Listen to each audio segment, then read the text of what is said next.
Se dice que el hombre ha pagado muy caro el hecho de la bipedestación.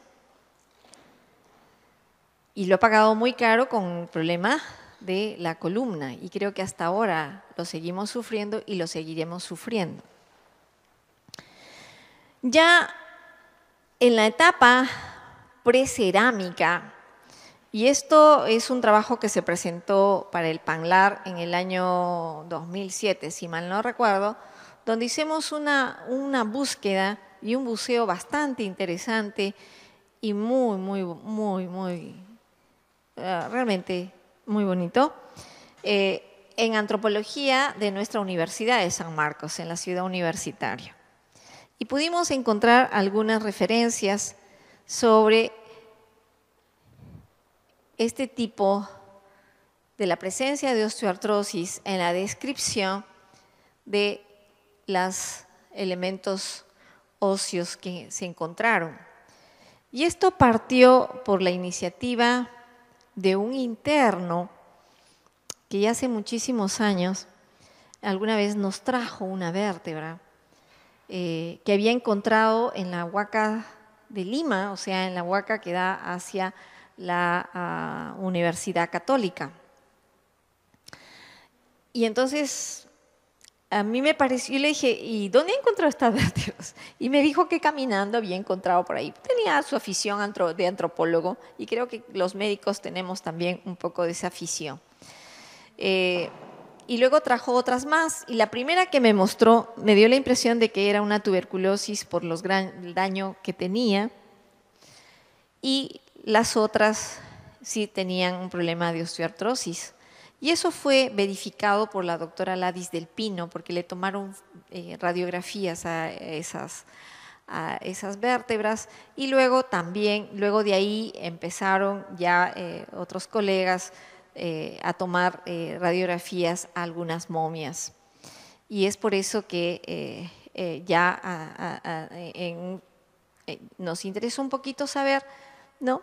Y encontramos que habían evidencias, por ejemplo, en las cuevas de Tel Armachay, de algunas evidencias relacionadas con osteoartrosis en el precerámico, pero donde era más evidente es en Caral. En Encaral se encontraron húmeros de jóvenes, ¿no?, que estaban entre los 12 y 15 años, al menos esa es la referencia que recibimos, ¿no?, donde había una hipertrofia de la inserción del bíceps. Y entonces, y históricamente en las referencias, es que allí iban los jóvenes a hacer los trabajos en esas construcciones de Caral. Y es por eso que se encontraban osamentas y sobre todo húmeros con hipertrofias en las zonas donde se insertaba el deltoides. También, paralelamente, cuando ven ustedes el desarrollo de las culturas, cuando se desarrollan, digamos, los grandes pirámides, también hay el desarrollo en este lado. Y obviamente en Egipto también se encuentra la momia de Ramsés II, 1300 años antes de Cristo, que también tenía osteoartrosis. Y luego, ya más tardíamente, el diagnóstico empiezan a ponerle nombre propio. El investigador Heberden le pone a las interfalángicas distales y Bouchard luego le pone a las interfalángicas proximales, haciendo la diferenciación con artritis reumatoide. Bien, y entonces diremos que es un síndrome clínico de la degeneración sinovial con un espectro de daño progresivo del cartílago articular, ocasionando presencia de dolor y pérdida de función. Miren lo que yo estoy diciendo. Degeneración sinovial con un espectro de daño progresivo del cartílago articular. Es un proceso donde no solamente tiene que ver el cartílago articular. Y de hecho, miren, hay un proceso inflamatorio, pero que es en ambos lados. No solamente involucra la sinovia, el cartílago, sino los meniscos, los ligamentos, el hueso subcondral y finalmente los osteofitos. O sea, va un poco más. Ya no es sinovia, ya no es cartílago, ahora es hueso. Interesante, pero localizado, sin componente sistémico. Esa es la diferencia. ¿Okay? Y entonces miren, áreas focales de daño en el cartílago articular, hay una sinovitis leve y hay una remodelación del hueso subyacente con formación de osteofitos, hueso nuevo en las márgenes articulares. Tiene que ver con la presión. Y miren, siempre he pensado que los reumatólogos somos una subespecialidad de medicina interna. Craso error. Yo estoy pensando que la medicina interna es una subespecialidad de reumatología conforme voy viendo las cosas. No, somos especialidades que nos dirigimos hacia un área y medicina interna es algo que a todos nos apasiona, pero no siempre se puede hacer lo que uno ama, sino a veces lo que uno quiere. Y miren, esto es en relación a los años de vida perdidos y ajustados a la discapacidad. Datos que le encantaba mucho a un exministro, pero que luego en nada contribuyó en esto, paradójicamente. No le dio el impulso que debía dárselo y creo que no lo hizo, ¿no? Y entonces, miren, está situado en el 10º lugar. Es importante y no se le da la importancia. Y entonces, epidemiológicamente, enfermedad articular más común, menos en mujeres y posmenopáusicas, ya se sube un poquito más. Premenopáusicas es menor, pero posmenopáusicas uno va casi al encuentro del varón. Relación hombre-mujer, 1:1, posmenopáusico. La articulación más afectada es la rodilla, obviamente, porque soporta todo el peso de nuestro cuerpo, la presión, el impacto de la presión y la distribución de las fuerzas, obviamente la elevación de las presiones intraarticulares. Y evidencia radiológica de osteoartrosis se puede encontrar en más del 90% de la población mayor de 35 años. Y si vemos a este lado, en el lado izquierdo, vamos a ver una osteoartrosis temprana, tendrá que ver mucho más con factores genéticos. Una osteoartrosis leve va a tener que ver más con el medio, los riesgos ergonómicos, las actividades que tiene la persona. De hecho, los futbolistas, digamos, están terminados a los 35 años, no porque sean viejos, sino desde el punto de vista articular, por el tipo de trabajo que han tenido. ¿Ok? Y por eso se meten en líos. Y la osteoartrosis tardía tiene que ver con la edad, como vamos a ir viendo luego. ¿Ok? Perdón. Bien, y entonces las condiciones biomecánicas. Miren, para ustedes, fijémonos cuánto de índice de masa corporal tenemos cada uno de vosotros. De esto vamos a ir hablando, de cada uno, y ustedes se podrán poner ahí si tienen riesgo o no de osteoartrosis. Condiciones desfavorables de la mala alineación, sobrecarga y cambios en el centro de presión. Es muy diferente que nosotros tengamos una presión en una superficie amplia que en una superficie pequeña. ¿Ok? Pérdida del tejido meniscal, la transmisión de las cargas, una traducción de inestabilidad. Lesiones en el cartílago, las tensiones en el borde. La distribución de las fuerzas ya no son verticales, horizontales, solamente son horizontales. Si a muchos de vosotros que tienen un índice de masa corporal mayor de 19 o menor de 25 o más de 25, les digo que se paren y empiecen a caminar, probablemente se van a parar con cierta dificultad. Y si alguno de vosotros los traigo acá y les digo, pónganse en cuclillas, también van a tener cierta dificultad. Eso tiene que ver con las tensiones en el borde. La inestabilidad articular o la laxitud ligamentosa. ¿Cuántos de ustedes de aquí del auditorio pueden tener hipermovilidad articular?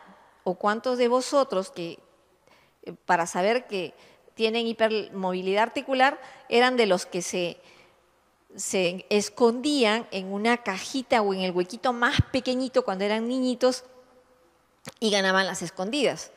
El extremo de esta hipermovilidad es los contorsionistas o el Ehlers-Danlos, donde hay hiperlaxitud y hipermovilidad, ¿no? O sea, los famosos hombres de goma. Pero es frecuente que nosotros encontremos en nuestra población hipermovilidad articular. Y entonces eso determina una inestabilidad. Y luego los traumas, el daño del cartílago, el estrés oxidativo y la senescencia acelerada. Microtraumas, traumas, sí, pues sí lo tenemos. Por ejemplo, aquellos que barren su casa. ¿Cuántos de vosotros lavan su ropa? ¿O cuántos de vosotros por lo menos limpian la mesa donde comieron? ¿Sí? Y entonces, al hacer este movimiento vamos teniendo microtraumas y por eso en las mujeres, cuando ya empiezan la menopausia, van a encontrar los primeros nódulos de Heberdin en la quinta falange. ¿Por qué? Por los microtraumas. ¿Ok? Entonces, también veamos, eso incluye las malas posturas también. El inicio de esta conversación, veían ustedes a un varón flexionado, ¿sí?, en cuclillas, pero flexionado con una pierna adelante y otra atrás, y cargando un fémur. Esa es la representación de la distribución de las fuerzas en flexión, pero es una flexión, digamos, y no es en cuclillas, digamos, bilateral, sino en flexión, en cuclillas, pero en flexión. Y eso le da más distribución de las cargas.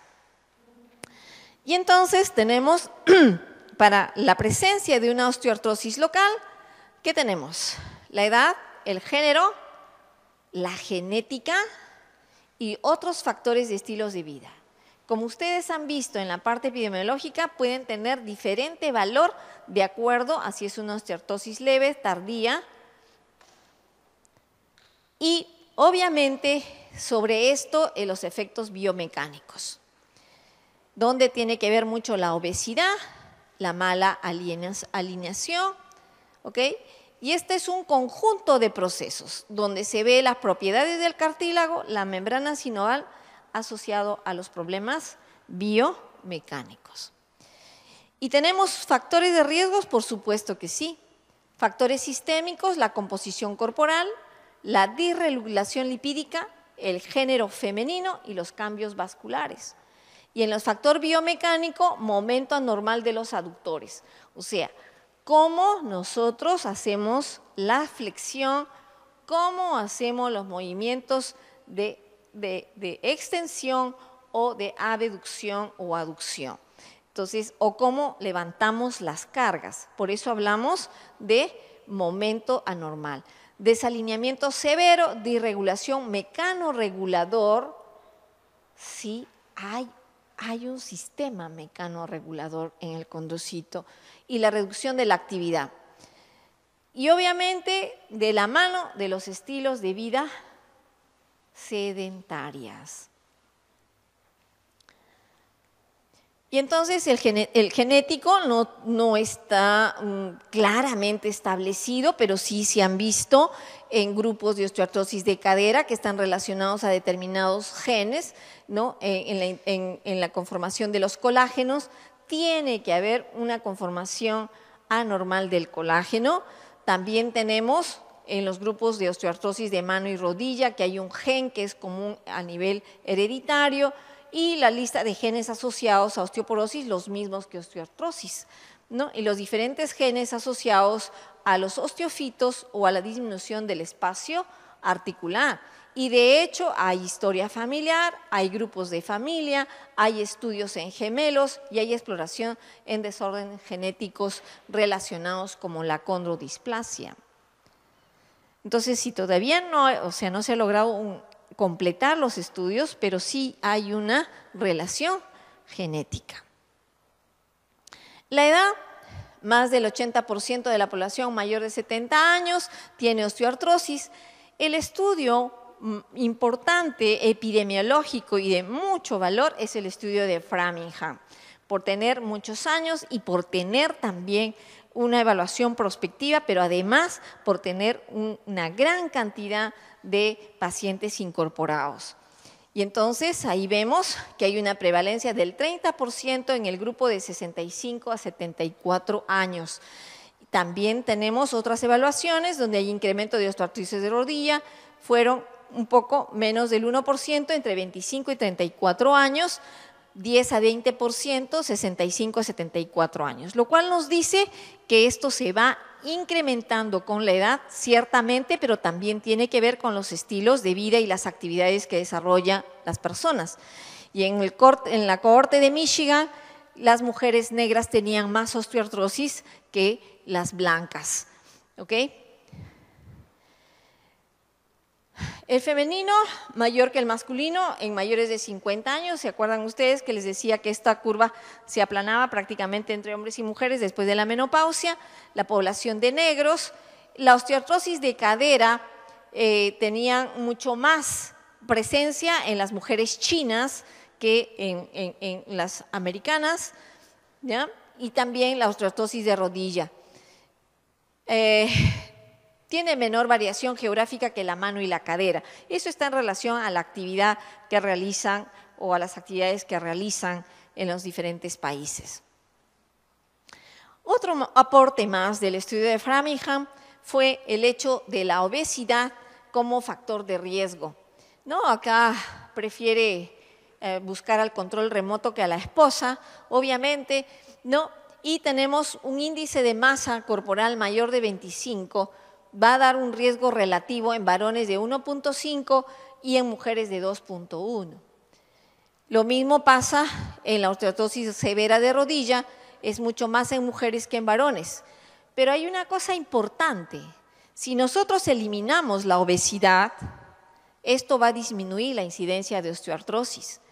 La rodilla en un 20 a 50% y la cadera en un 25%. Entonces, lo cual significa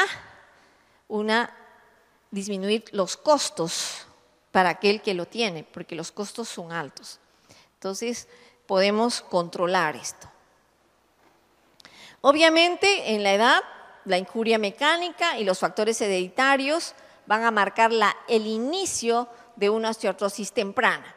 Luego, la inflamación y la injuria reiterativa, como en el caso, por ejemplo, de los futbolistas, van a dar cambios en el hueso subcondral y obviamente esto va a llevar a un imbalance en la expresión y en la actividad y la señal de las citoquinas y de los factores de crecimiento. Y esto va a determinar la progresión y tendremos una osteoartrosis tardía. Y si tenemos que hacer un cuadro en el cual podamos encajar y resumir todo lo que se ha escrito en osteoartrosis, diremos la edad, lo genético, los factores sistémicos como obesidad, como predisposición de osteoartrosis Y por el otro lado, la injuria, la inestabilidad y la sobrecarga, o sea, los factores biomecánicos, los cuales van a llevarnos a un problema de actividad bioquímica de citoquinas y proteasas, donde va a haber, dónde se va a ubicar la osteoartrosis, si es rodilla, si es manos, si es cadera, ¿no? Y la severidad. Y obviamente sí va a llevar a dos eventos, las características sociales, socioeconómicas, porque tiene un costo, la comorbilidad, si hay asociaciones con otras enfermedades, y obviamente la presencia del dolor. Todo eso se va a sumar y eso nos va a determinar si hay la discapacidad o es una persona que continuamente está fatigada, o sea, sin ganas de hacer absolutamente nada por el dolor.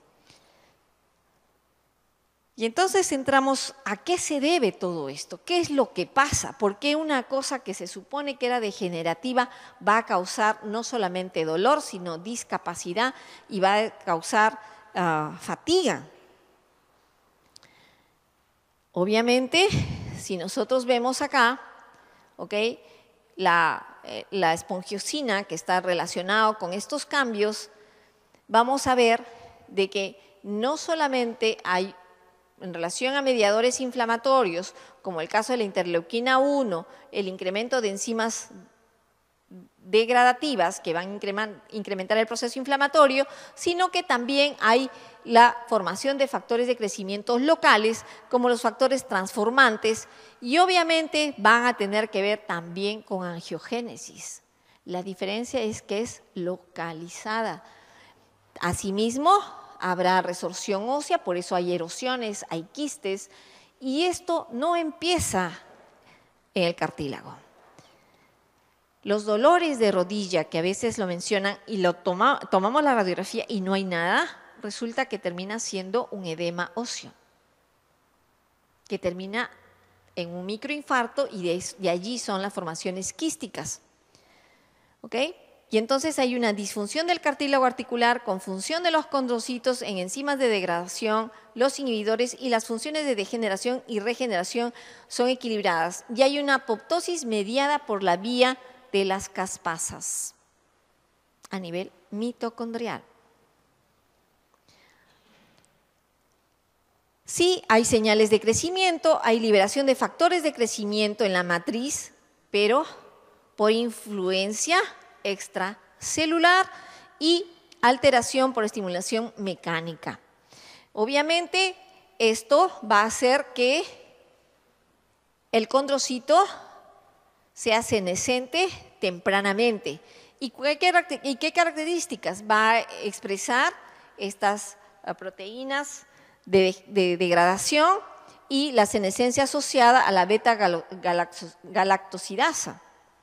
O sea, hay liberación enzimática que va a determinar el deterioro. Luego también van a haber señales de inhibición porque hay un daño al DNA y a estrés oxidativo. ¿Okay? Eso obviamente se va a ver traducido a nivel de la mitocondria, ¿no? Donde va a haber una peroxidación, luego va a haber una, disminución del número de mitocondrias, mayor daño al DNA, ¿ok? Y luego, obviamente, la producción de radicales libres de oxígeno, donde van a haber niveles disminuidos de antioxidantes, y asimismo esto va a llevar a un disturbio en las señales de todo lo que son las señales que permiten la transducción celular por la presencia de estrés oxidativo. Y obviamente el daño a nivel de la matriz del cartílago articular, muerte del condrocito y envejecimiento o senescencia temprana. Mecanotransducción. Importante. ¿A qué le llamamos? Es estimulado por fuerzas mecánicas, activación por estiramiento de integrinas, conexinas y mecanoreceptores. Estas son moléculas de adhesión, o sea, se evidencia, se hacen presentes estas moléculas de adhesión ante la carga. Y obviamente mecanorreceptores de canales iónicos de calcio. ¿Ok? Señal de transducción a través de la membrana celular, donde se van a estimular todo lo que es el citoesqueleto y incluyendo todo lo que son las proteínas de transducción dirigidas hacia los factores nucleares, a las fosfoquinasas, ¿ok? Para la expresión genética, la diferenciación y luego también la apoptosis. Miren todo lo que se va desarrollando a nivel de este condrocito. Y obviamente también por el estímulo de interleuquina 4 e interleuquina 1 vamos a estimular la conformación de metaloproteinasas y de los agregans y de colágeno para darle el equilibrio, pero este equilibrio se rompe, hay un desbalance, ¿no? Entonces, miren ustedes, el desequilibrio de señales metabólicas y de degradación, como la cascada de las citoquinas y los mediadores inflamatorios. En los condrocitos hay producción de citoquinas como la interleuquina 1, TNF-alfa, y hay una disminución de la síntesis del colágeno anabólico y un incremento de la fracción catabólica dada por las metaloproteinasas, por interleuquina 8, interleuquina 6, la prostaglandina E2 y el óxido nítrico. Pero no solamente basta con eso, miren ustedes, estas alteraciones de citoquinas que van a alterar todo lo que es la parte, digamos, del área intermedia del cartílago y del hueso subcondral, también van a haber alteraciones biomecánicas estáticas y dinámicas con cambios biofísicos a nivel de las metaloproteinasas, del agregán y la expresión génica de los condrocitos. Obviamente, como les decía, en la parte intermedia del cartílago articular, cuando vemos la estructura histológica, se van a expresar dos genes y estos dos genes van a realizar los cambios alterando la senescencia del cartílago articular. Entonces, la comprensión mecánica no solamente va a determinar esta, digamos, cascada de citoquinas, sino que también la expresión de óxido nítrico y de la enzima de sintetasa, ¿okay? Con inhibición de colágeno y los proteoglicanos, donde se va a producir una senescencia prematura y muerte del cartílago articular, además de las actividades de las metaloproteinasas. Hay, digamos, una incompatibilidad de la lesión oxidante por estrés oxidativo y la apoptosis, un proceso catabólico y degradación de la matriz por la vía de las caspasas. Al activarse el condrocito, ¿qué va a suceder? Hay una remodelación normal, es lo que ocurre normalmente, una cascada de degradación. La interleuquina 1 estimula la síntesis y secreción de un gran número de enzimas de degradación, pero también suprime la síntesis de proteoglicanos y proteínas de condrocitos, inhibiendo así la reparación tisular. Entonces, miren ustedes lo que va ocurriendo. La sobrecarga mecánica, estática o cíclica y prolongada inhibe la síntesis de proteoglicanos y de proteínas. Y la carga breve, mantenida y no en exceso, activa la biosíntesis de la matriz. O sea, todo exceso va a deteriorar, va a dañar. Por eso, cuando nosotros recomendamos en niños la actividad física, no debe ser más de 10 minutos. Y lo que se recomienda es el jumping. Y en el caso del adulto, no más de 30 minutos de caminadas por superficie plana. Porque todo, repito, todo exceso va a llevar a un deterioro o un cambio a nivel del cartílago articular. Si ya vemos la carga y ya no solamente el problema celular o de las citoquinas, vamos a ver que hay un daño ligamentario con inestabilidad y mal alineamiento. Obviamente, el incremento de la carga va a producir microtraumas intra o cerca de la articulación y por el otro lado, debilidad articular. Pero esto está en relación a la presencia del dolor. Y no es extraño que nosotros cuando tenemos un problema de rodilla, el cuádriceps empieza a disminuir de volumen. Y eso también va a generar cierta inestabilidad y debilidad en la articulación. Y entonces vamos a ver 3 eventos: la biomecánica anormal, la inflamación y el daño estructural relacionado a la carga. ¿Y cómo es que es dañado en la estructura el cartílago articular para la producción de osteoartrosis? Acá tienen ustedes lo que les mencionaba, en el área de la zona intermedia de transición, la expresión de genes. También hay, digamos, la presión hidrostática se incrementa. Cuando nosotros estamos sentados con la rodilla flexionada, la atmósfera es de 0. Pero cuando nosotros nos paramos y ponemos en cuclilla, la presión está intraarticular a más de 240 atmósferas. Entonces, como verán, es brutal el incremento de la presión y eso tiene que ser redistribuidos, digamos, equilibradamente. Y cuando hay un daño a nivel del cartílago articular o de los meniscos, como en el caso de la rodilla, la superficie de tensión o de presión se hace más pequeña y ahí hay mayor daño. Y entonces ahí hablamos que hay un desequilibrio de sobreexpresión, gen, el SOX9 o el RUNX2, ¿no? Que está a nivel de las células progenitoras, se sobreexpresan y van a llevar a una condrogénesis y obviamente están en relación a los osteocitos y a los condrocitos. Y entonces no es extraño que nosotros tengamos osteocondromas, tendremos condromas, justamente por esto, ¿no? Y esto obviamente está relacionado con el cartílago articular y esto lleva a una suerte de osteogénesis y también con daño articular. Y si tendríamos nosotros que ya ver la composición de estos dos en relación a la carga, vemos de que si estas son cargas cortantes o mantenidas en sobrecargas, va a producir disminución de la síntesis de la matriz y van a incrementar la degradación de la matriz.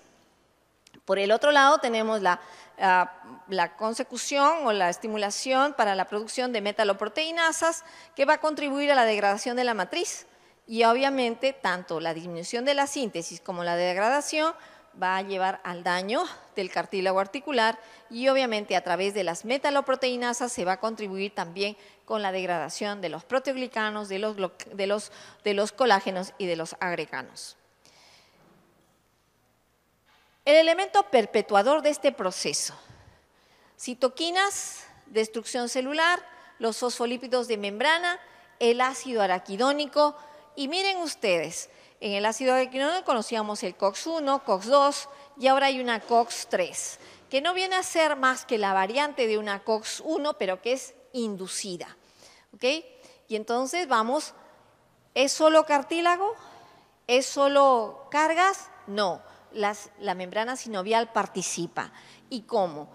Activación de los Toll-like receptor, la activación de la cascada del complemento, la inducción de los microRNAs para la presencia de la condrogénesis, hay angiogénesis, hay activación de factores de crecimiento de las células venulares altas, hay de los factores de crecimiento de los fibroblastos y la expresión de las moléculas de adhesión. También lo hay. Recuerden ustedes que la membrana sinovial no es un ente inerte, es donde hay una alta circulación, o sea, una gran irrigación, pero también donde hay altas presiones.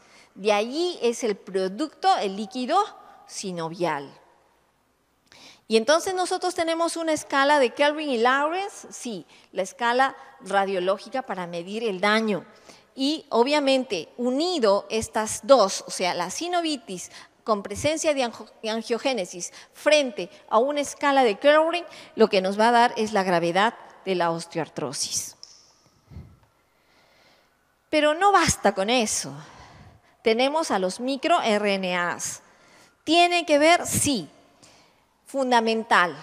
El desequilibrio de la fase de la biosíntesis y de la degradación. Los ADAMs, que son las enzimas proteolíticas, ¿no?, relacionados al agregan y a las metaloproteinasas desintegradoras, está relacionada a la trombospondina. Ya hace un ratito habíamos visto la trombospondina, que tenía la interacción tanto con la sinovitis, con el proceso inflamatorio y tenía también relación con el deterioro del cartílago.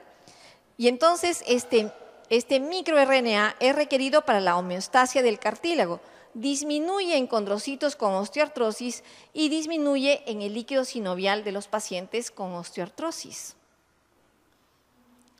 O sea que sí, nosotros podemos usar estos microRNAs como un valor predictivo de daño acelerado, daño leve o daño moderado del cartílago articular. Y entonces, los microRNAs parecen tener un potencial significativo para la osteoartrosis, o sea, en su diagnóstico, en la terapéutica y el cartílago para ingeniería genética. Sí, se está creando cartílago por ingeniería del tejido. Ya estamos en ese nivel. No en nuestro país, pero sí ya la humanidad va a gozar de ello. Entonces, importante considerarlo. Y el hueso en la osteoartrosis, o sea, ya no es el cartílago, ya no es la membrana sinovial, ahora viene el hueso, ¿no?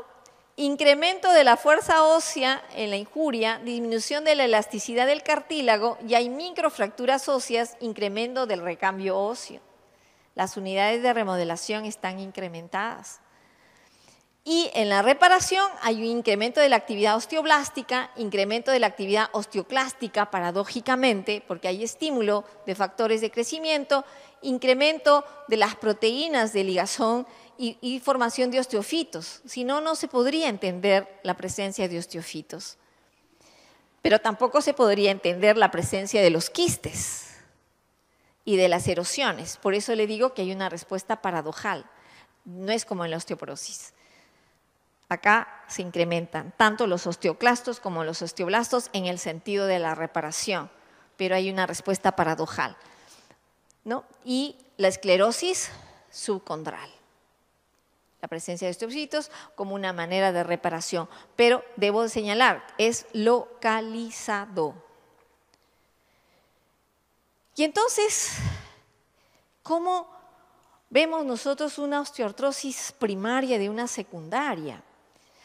¿Quién tiene una osteoartrosis primaria y quién tiene una osteoartrosis secundaria? La osteoartrosis primaria está relacionado con este tipo de genes y esto se presenta en las personas mayores de edad, sobre los 45, 50 años y en los 60 está establecido, ¿ok? Pero mientras la osteoartrosis secundaria está relacionado con lesiones previas en la articulación. O sea, una articulación, una fractura en el miembro inferior de la tibia o peroné va a darnos problemas de osteoartrosis a lo largo de la vida en el tobillo y en la rodilla. Y si hay claudicación, en la cadera. Porque hay un evento conocido. Y entonces, miren, tenemos, por ejemplo, una condrodisplasia leve, ¿okay? Va a estimular otro tipo de genes, ¿no? Esta va a producir microtraumas reiterativos y vamos a ir a una displasia de cadera y luego finalmente, ya entre los 20 y los 60 años, vamos a tener una disminución del espacio articular con una osteoartrosis severa. Y no es extraño que los pacientes que hayan tenido displasia de cadera o una enfermedad de Pertex terminen siendo artrodesados o terminen utilizando una prótesis de cadera. Pero es por esto, una osteoartrosis secundaria. Entonces sí podemos distinguirlo. En una primaria, Hablábamos de una persona mayor, la osteoartrosis de manos, ¿no? Es una persona mayor. Estas son las lesiones, esclerosis subcondral, quistes, formación de osteofitos, son estas manitos de esta señora, y la columna, también de osteofitos y problema del disco con esclerosis. ¿Okay? Esa es la ubicación de la osteoartrosis primaria. Y la osteoartrosis secundaria, insulto mecánico, estimulación al condrocito, liberación de citoquinas, disrupción del condrocito, liberación de metaloproteinasas, alteración del colágeno, irritación sinovial. Negocio redondo. Entonces, traumas, alteraciones de las articulaciones, luxaciones, infecciones, problemas inflamatorios, metabólicas, hematológicas, endocrinológicas. Enfermedad crónica sin compromiso sistémico. No se observa anquilosis articular en el transcurso de la enfermedad. Distingamos osteoartrosis primaria. ¿Okay? Puede causar pérdida funcional, la causa más importante de discapacidad en la vejez, indicación importante de reemplazo o de indicación quirúrgico para prótesis.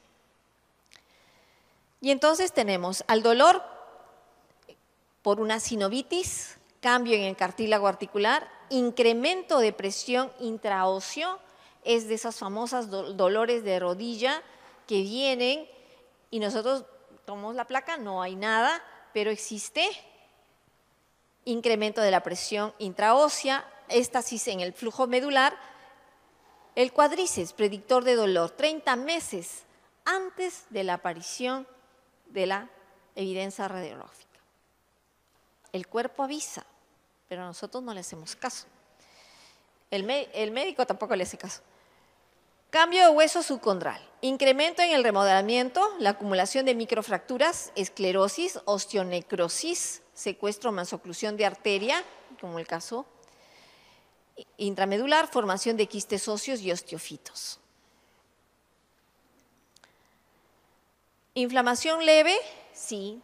De ahí decían osteoartrosis u osteoartritis. Sí hay un proceso inflamatorio, pero es leve, es localizado, ¿no? Obviamente hay calcificación, donde el estrés oxidativo, los radicales de oxígeno, el remodelamiento de la matriz extracelular, el catabolismo, la disregulación del metabolismo ATP-fosfatidil y disregulación del condrocito en su crecimiento y la diferenciación. ¿Cómo evaluamos una osteoartrosis? Fácil, factores de riesgo, edad, género, índice de masa corporal, ocupación. Es algo que no debe faltar en la historia. ¿En qué se ocupa? La ama de casa es una profesión. Es el esclavismo del siglo XXI, sin remuneración. Historia familiar, historia de injuria en la rodilla. Los síntomas, dolor de rodilla, rigidez al reposo. Levántense y empiecen a caminar. Ay, me duele, siga caminando, me pasó el dolor. Rigidez al reposo. Limitación funcional, ya no nos podemos poner de cuclillas. Signos, crépitos, crujidos articular, los famosos conejos, ¿no? Movimientos restringidos y la envergadura corporal también. Cambios radiológicos, osteofitos, erosiones, esclerosis subcondral, quiste subcondral, leve, moderada o severa. Criterios clínicos.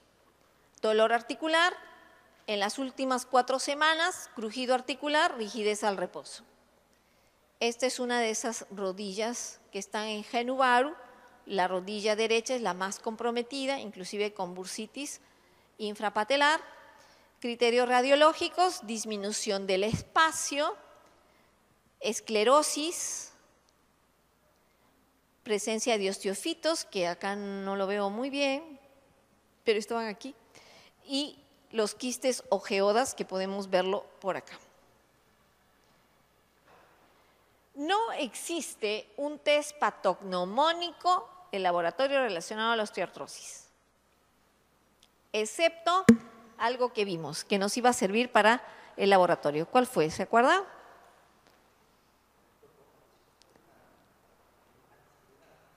No, el anti-CCP no. Hace un ratito les dije.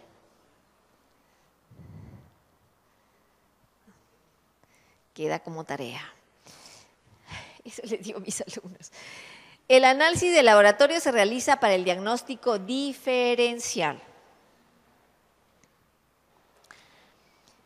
Radiológicamente, estrechamiento del espacio articular, pérdida del cartílago, y acá sí lo podemos ver mejor los osteofitos, ¿sí? Y vemos aquí también a nivel de la patela, acá hay condromatosis, osteocondromas también aquí, es lo que le hemos dicho, ¿no? En el intento de reparar existe actividad de osteoblastos y osteoclastos. Esta es la escala de Kelvin y Lawrence. Es muy práctico para que ustedes lo puedan ver y lo puedan evaluar y vean en sus centros de salud. No necesitan cosas muy grandes. Estrechamiento, grado 1, ¿no? Grado 2, disminución del espacio articular, aparecen algunos osteofitos. Grado 3, disminución del espacio. Hay osteofitos, hay una esclerosis importante con deformidad en las partes, digamos, de los extremos. Y en el grado 4 hay demasiada disminución del espacio, un estrechamiento, abundantes osteofitos y una esclerosis severa con deformidad de los huesos. Es una escala muy útil para poder establecer la severidad de la osteoartrosis. Los criterios dictados por el ACR no dejan de estar los que ya les hemos mencionado, solo que recordemos que hay una velocidad menor de 20, por eso es que no hay relación con los anti-CCPs. Sí hay trabajos que se han hecho entre osteoartrosis y artritis reumatoide en relación al anti-CCP y se han visto que sí se podían encontrar, pero no a títulos altos, como se encuentran en artritis reumatoide, ¿no? ¿Qué hago yo cuando sospecho osteoartrosis con un paciente? Este algoritmo lo hemos preparado a propósito de hacer conocer la osteoartrosis desde el primer nivel de atención.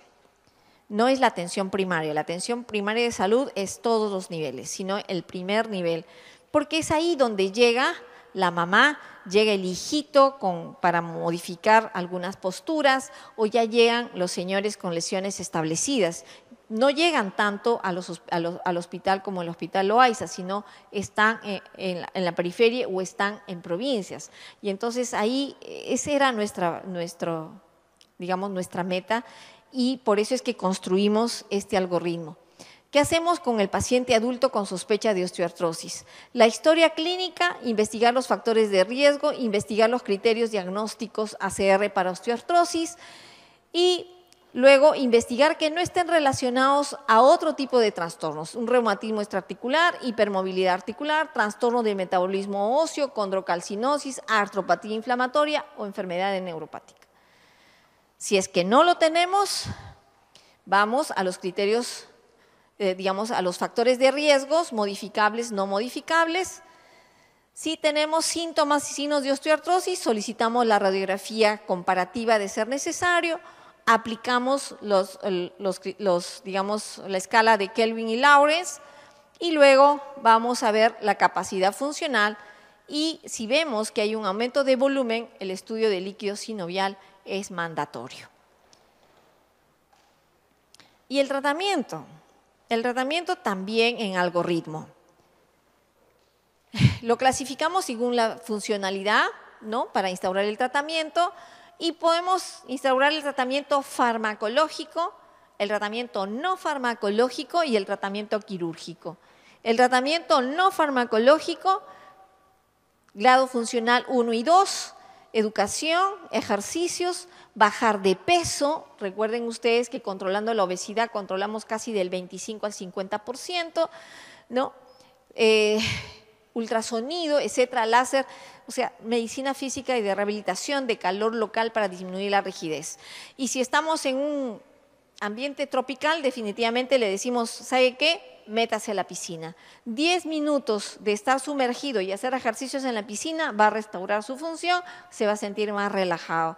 Eso ayuda muchísimo, o sea, la balneoterapia conocida anteriormente. Y luego, si vamos con la primera línea, ¿no? Paracetamol, la segunda línea le podemos dar AINES, los COSIVs. Los COSIVs siempre y cuando no haya riesgo cardiovascular y no haya riesgo de trombosis. Ojo, podemos tener a un paciente sin dolor, pero trombosado. ¿Por qué? Porque los AINES tradicionales, sí, toman prostaglandina, tromboxano, etc. Pero los COSIVs dejan libre al tromboxano. Controlan la prostaglandina, controlan los leucotrienes, pero dejan libre al tromboxano. Insisto, los COSIVs tenemos que ver a quién se lo damos. Por eso la terapia tiene que ser individualizada, no global. Individualizada. Y la tercera línea, podemos utilizar los derivados de los opiáceos o analgésicos. Existe un estudio recientemente salido en Estados Unidos donde han tenido ya problemas con estos opiáceos, infartos relacionados a los opiáceos. Entonces, por eso, o los derivados de los opiáceos, por eso debemos tener nosotros mucho cuidado en utilizarlo. Todavía nuestra población no está bien habituada a esto y los médicos tampoco. Generalmente seguimos con nuestros AINES, con su paracetamol. Yo espero que siga así, porque si no vamos a tener el problema que tiene ahora Estados Unidos. ¿No? Prescripción individualizada, identificar los factores de riesgo. Si hay una mejoría, integración social, actividades deportivas laborales. Dicho sea de paso, nosotros tenemos una asociación de pacientes creada en el Hospital Loaiza, en los cuales son pacientes con osteoartrosis, con osteoporosis y artritis reumatoide, pero que ahora también está albergando a las pacientes lúpicas, y que este 25 sábado vamos a hacer lo que es la caminata por el Día Nacional de la Lucha contra la Osteoporosis, que lo conseguimos en el año 2004. Y involucramos a todos los pacientes para hacer esta caminata de sensibilización. Lo hacemos, ahora va a ser a nivel del Arcomar, dirigida hacia el Colegio Médico. Los que quieran pueden sumarse a esa caminata. Necesitamos varias manos y brazos y ojos para cuidar a los pacientes, así que quedan invitados. Todos partimos del Hospital Loaiza. A preconcentración, 8 de la mañana, 8:30, al 9:30 de la mañana ya estamos saliendo y hacia Miraflores. Hay, por si acaso, buses y hay agua. Muy bien. Y luego ya la reevaluación clínica terapéutica, refractario a tratamiento médico y deterioro de función a cirugía nivel 4, o sea, es hospital nivel 4, a eso se refieren los niveles. Medicina física y rehabilitación es un aliado bárbaro aquí, fundamental. Ya les decía, calor local o a veces el hielo cuando hay mucha inflamación. Los japoneses tienen una medida de hielo caliente, o sea, tratan de modular el aspecto del proceso inflamatorio. Luego va lo de la relajación, obviamente, con estos factores.